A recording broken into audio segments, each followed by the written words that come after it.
Hello everyone, I hope you're well. So today's lesson, what we're going to do is take all of that knowledge and understanding that we've got from our previous lesson, which was all about the history of the Earth, and we're going to bring it a little bit further forward, and we're going to start to look at the evidence that climate change as a process is real. Okay then everyone, right, so I'm going to kick off today by having a little bit of a reconnection of some of the stuff that we've been looking at in our previous lessons. So just to remind you, in terms of our history of the Earth, we started thinking about the Earth's history as like a book, and we said that that book would be made up of different parts and would be made up of different chapters, and within that you'd have different pages. Okay, and if we have a look at where we're at the moment, we are in the Cenozoic era. Okay, and that represented our part of our book. Then we started looking at our chapter. Well, our chapter at the moment is the Quaternary period. And then we started breaking that down into our page. And our page number at the moment is the Holocene. Okay. And that's where we're at in terms of our development. Okay.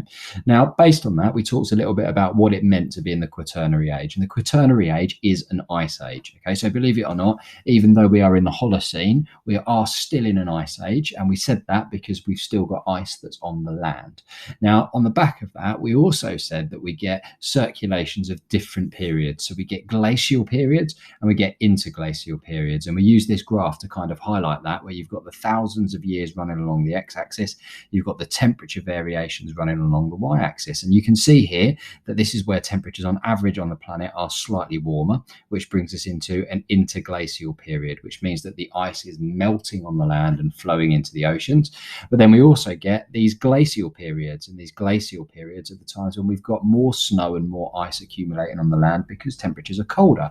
And these are the times that we end up with those kind of ice ages that we tend to think about, and we tend to think about the glacial periods within the Quaternary. So that's where we're at the moment. Okay, we are technically in an ice age, but as you can see from the graph, we are very much at an interglacial period, which means that a lot of the ice that we've got on the land is melting. Okay, and actually, as you're going to start to find out as we go through this period, because of human activity, that ice melt and that temperature increase is far, far quicker than perhaps maybe has occurred naturally in the past. Okay, but that's something which will lead on to some discussions in a moment. Okay, so basically, this is our key question that we're going to answer during today's lesson. Okay, I want to know what the evidence is for climate change. In other words, how do we know the planet is warming up? Okay, and I'm hoping that by the time we get to the end of this lesson, this is the question that you are going to be able to answer. You're going to tell me exactly how it is that we know that our planet is getting warmer. Okay, and actually there's some hints in that picture that you can see there. It's not some people putting a totem pole in, it's some scientists, and what they're doing is they're drilling, and they're drilling for something in particular, and they're drilling for ice cores, and we'll actually start to explore and look at that in a bit more detail in a moment.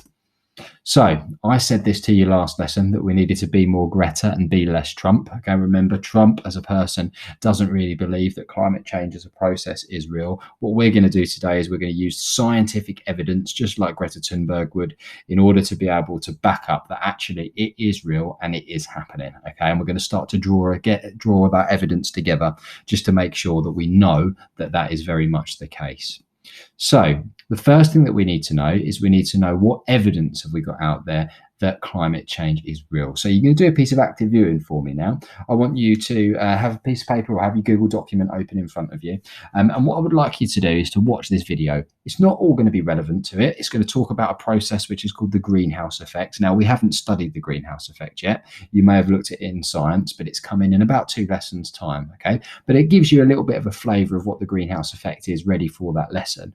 What I want you to focus on specifically is the evidence. Okay, so from this video, how do we know that global warming is real? Okay, let's have a little look and see what we can find out.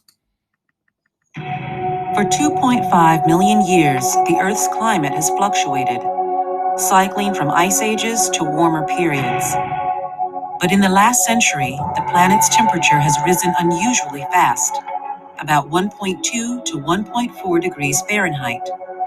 Scientists believe it's human activity that's driving the temperatures up, a process known as global warming. Ever since the Industrial Revolution began, factories, power plants, and eventually cars have burned fossil fuels such as oil and coal, releasing huge amounts of carbon dioxide and other gases into the atmosphere. These greenhouse gases trap heat near the Earth through a naturally occurring process called the greenhouse effect. The greenhouse effect begins with the sun and the energy it radiates to the Earth.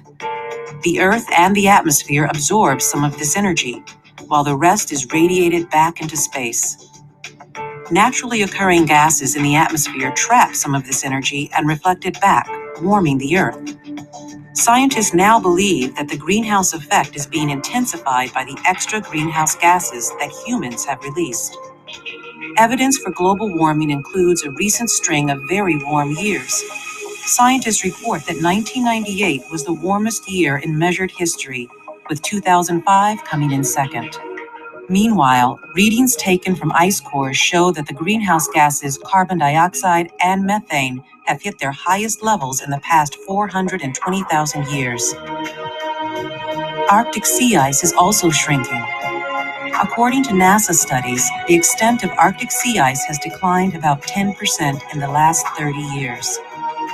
As long as industrialized nations consume energy and developing countries increase their fossil fuel consumption, the concentration of greenhouse gases in the atmosphere will continue to rise. Researchers predict that temperatures will increase about 2 to 10 degrees Fahrenheit by the end of the century. What's less certain is what rising temperatures mean for the planet. Okay, now I'm going to pause that there because it is going to start talking about the effects, and it's also going to talk about some of the solutions. They are really important, and we are going to look at those moving forward into the future. But for now, what I want us to focus on are the pieces of evidence, okay? So to help you out a little bit, I'm actually going to rewind this video, and I'm going to rewind it to the point at which it starts talking about some of the evidence, okay, and the reasons why we know that this process is real. What I want you to do is to have another listen and see if you can pick out on the pieces of evidence that are presented within this video. The extra greenhouse gases that humans have released. Evidence for global warming includes a recent string of very warm years. Scientists report that 1998 was the warmest year in measured history, with 2005 coming in second. Meanwhile, readings taken from ice cores show that the greenhouse gases carbon dioxide and methane have hit their highest levels in the past 420,000 years. Okay, so we've got two there already straight away. Firstly, we've been keeping temperature records since about 1910, and those temperature records show that on average, temperatures across the planet are starting to increase. The other one that you saw there are ice cores, and I'm going to talk a bit more about those in a minute, but it talked about two particular gases, and those two particular gases are methane and carbon dioxide. Now, methane and carbon dioxide are linked to the planet being warmer. Okay, so if we find that historically there was more carbon dioxide and more methane in the atmosphere, that gives us some clues that the temperatures are much warmer. Let's keep watching. Arctic sea ice is also shrinking. According to NASA studies, the extent of Arctic sea ice has declined about 10% in the last 30 years. Okay, so the ice that covers the Arctic, okay, it's melting. You can see that from these satellite imagery, okay, where this computer model has taken all of the satellite imagery of Arctic sea ice, and that ice is melting, and that ice is melting is proof that the planet is getting warmer.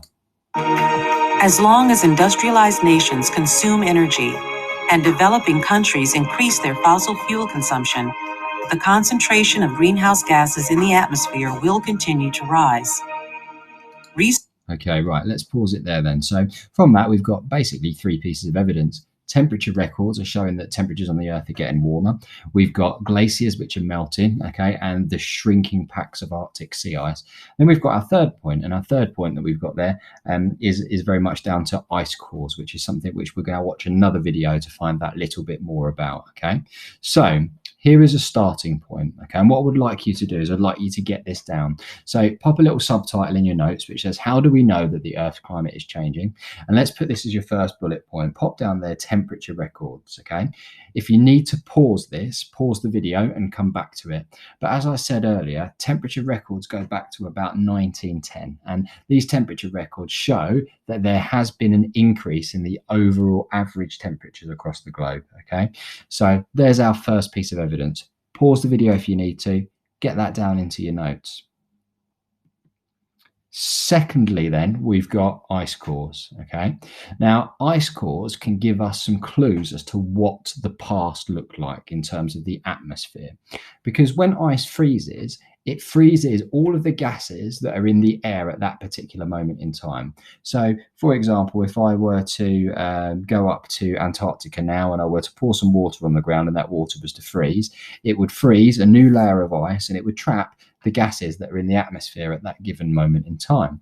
What that means is that when fresh ice and snow, or when fresh snow falls and it becomes ice, it traps the gases in the atmosphere. And what we can do is we can drill down in the earth, find out how long ago that ice was formed. And then what we can do is we can look at what gases are in there. And if there's lots of carbon dioxide and methane, we can tell that it was a warmer period in terms of the planet. But if there was more oxygen, it gives us some clues that it was a cooler period in terms of what the temperature was like. Now, I had the privilege of working with someone at a previous school that was a science teacher, and one of her jobs as part of her PhD was to actually go out to a place called Svalbard, which you'll learn about when you do cold environments, and actually drill for ice cores. And she was actually looking at the climate as part of her study, which is very, very cool. So let's have a look at this video here, which comes from the Natural History Museum, which shows us one of those scientists that study ice cores in Antarctica. My name's Nelly Abram. I'm an ice core scientist and I work with the British Antarctic Survey. And the reason that I work on ice cores is that they're an amazing way of going back and looking at what the Earth's climate was like in the past. And that gives us information on how the Earth's climate is changing now and how it might change in the future. When you get to a field site in Antarctica, there's nothing there.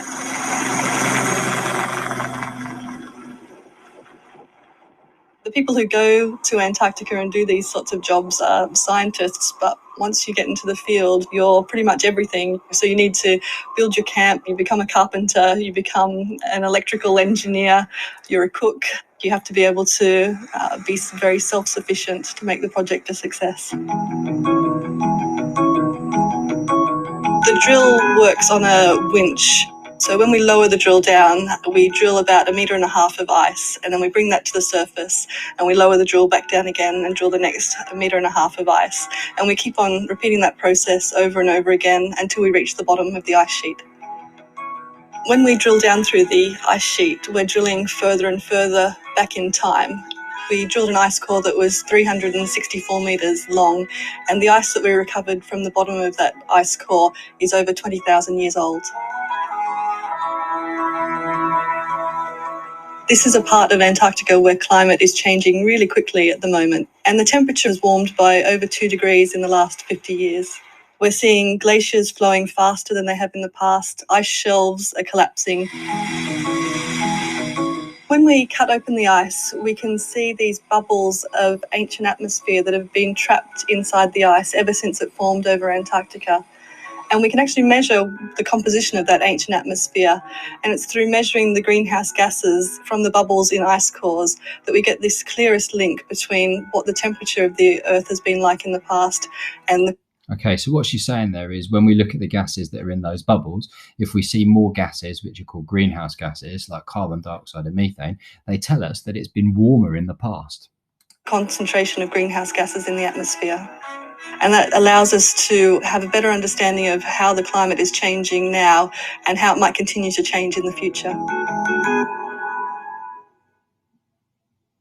Okay, right, so there you go. A lovely video there, in some respects, from the National History Museum. So ice cores is our second method. What I'd like you guys to do now is to just get that down in your notes. And remember, you can pause it if you need to, okay? How do ice cores tell us about how the climate is changing?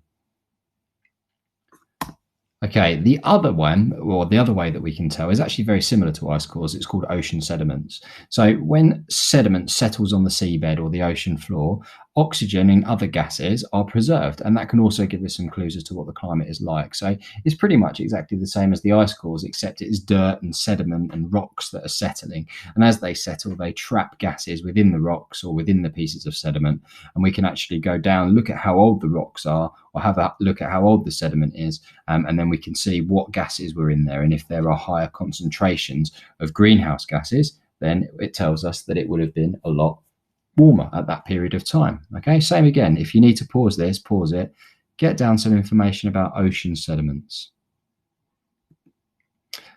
Now, there are some other ways in which we can tell that the climate is changing, okay? And I've actually taken this slide here that you can see, which gives us 3 other things and 3 other factors. Now, some of this we've already talked about. You've got one here which says rising sea levels, okay? Now, this is more of an effect, really, of the climate, but those sea levels are rising because we've got fresh water on the land that is melting, and we're going to talk about that a little bit more when we start thinking about the impacts. But you can see here from this satellite image that this is where the Arctic sea ice used to be, okay, and here is where the Arctic sea ice is today. And if we continue to warm the planet, you know, we get to the North Pole, somewhere around about where my dot is and my pointer on the slide at the moment, there's a high chance that you can sail right over it because there won't be any ice there at all, okay? That has lots of impacts. You've got here that the IPCC, which is the Intergovernmental Panel on Climate Change, is saying that global sea levels have risen between 10 and 20 centimetres in the past 100 years.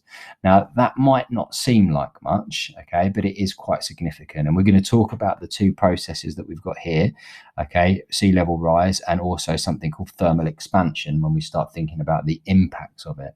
You know, I've just mentioned it here, shrinking glaciers and melting ice, okay. The biggest example I can give you is I used to run a school trip out to Iceland, and I'd be going out to Iceland every year. We used to go to a glacier, and that glacier, every time we visited the tongue of that glacier, it got further and further back every time, okay, which is quite heartbreaking, really. Every time we went back, we had to walk that little bit further in order to be able to get to the front of the glacier.